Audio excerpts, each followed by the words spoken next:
Hey everyone, welcome to another episode from Ampro Engineering. This is going to be another installment of the My Car series, as given the current situation that we're all living through right now, the racetrack is closed, so it'll be a little bit difficult to do a buyer's guide with this thing on the track without a track. But what we can do is talk about this particular Avante. Now this one is the re-release model. This is not an original. And I bought this used on eBay, but it was effectively new. The previous owner had painted the body this metallic black, and they did a pretty good job of it. So I really didn't see any purpose to buy another one, although I finally did. It was a little bit boring, so I had some leftover Hornet decals and spruced it up a bit.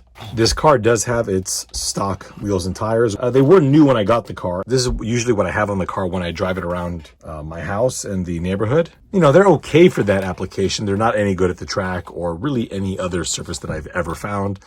This car really hasn't been on too many surfaces, as you can imagine. Although it does go to NorCal Raceway almost every single time I go there.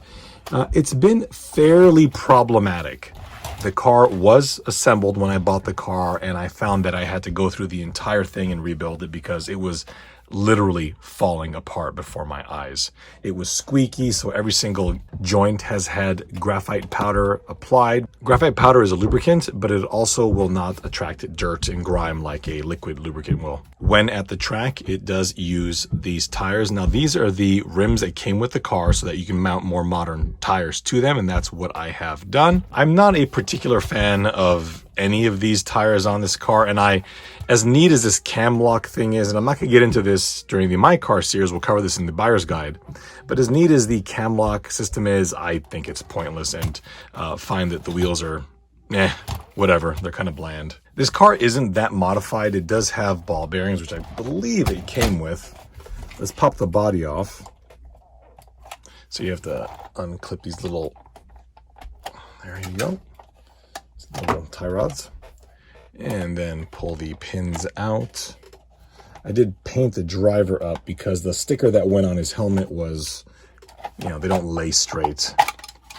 Okay, that goes up, almost, there we are, and it's out. So the car does have a Novak Tempest Esc, and because there's no LiPo cutoff, I just stuck the LiPo alarm there, which works good because you can see it outside of the car. It is running 2.4 gigahertz. In fact, if we turn the car on, I did modify one little thing. This Tempest had the factory brake lights, so I went ahead and just stuck it, just one little LED right in this little pocket right there.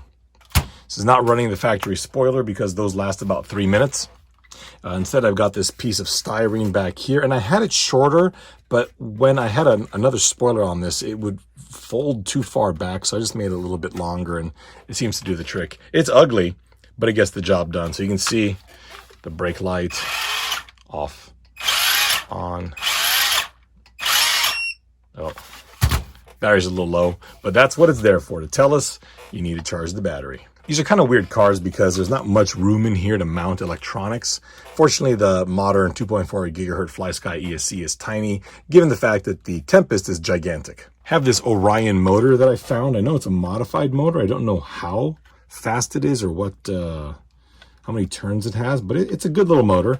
Airtronics servo mounted right there, and under the belly you can see what batteries I run. I do not run a standard LiPo stick pack type battery because of clearance issues. Nothing fits under this car.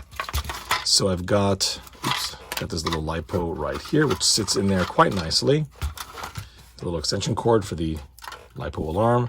Pop that off, and there we have it. This car is a reasonably good performer at the track.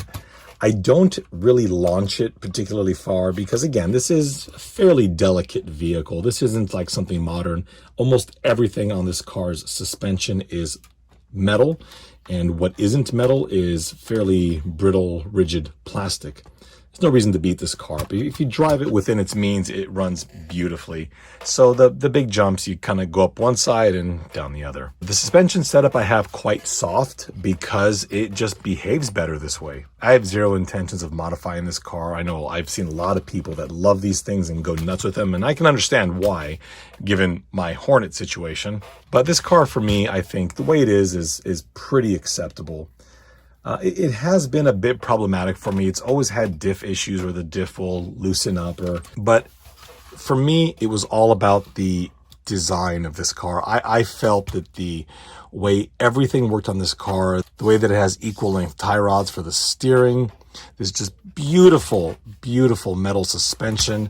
The fact that you've got this little rubber damper here at the front, so if you do hit something, it just flexes that damper. A brilliant design. I love this car for how over-engineered it is, because it looks like something that I would have designed at Tamiya. And a little added driver cockpit, which I don't know if it's unique to this car, but it's certainly not one that you see commonly. It definitely gives the illusion that you're not just in a dune buggy, that you're in something modern, like if you had taken a jet fighter, chopped the wings off and threw some suspension on it, that this is how this car would look. So anyway, I'm really a fan of it. It's got its downsides for sure, but cosmetically and mechanically, I think the car is a real engineering marvel, and hope that we can have a buyer's guide coming up. If I get the body on, there you go. Have a buyer's guide coming up pretty soon. Well, I hope you enjoyed this quick video. Everybody, please stay safe, and we'll see you soon.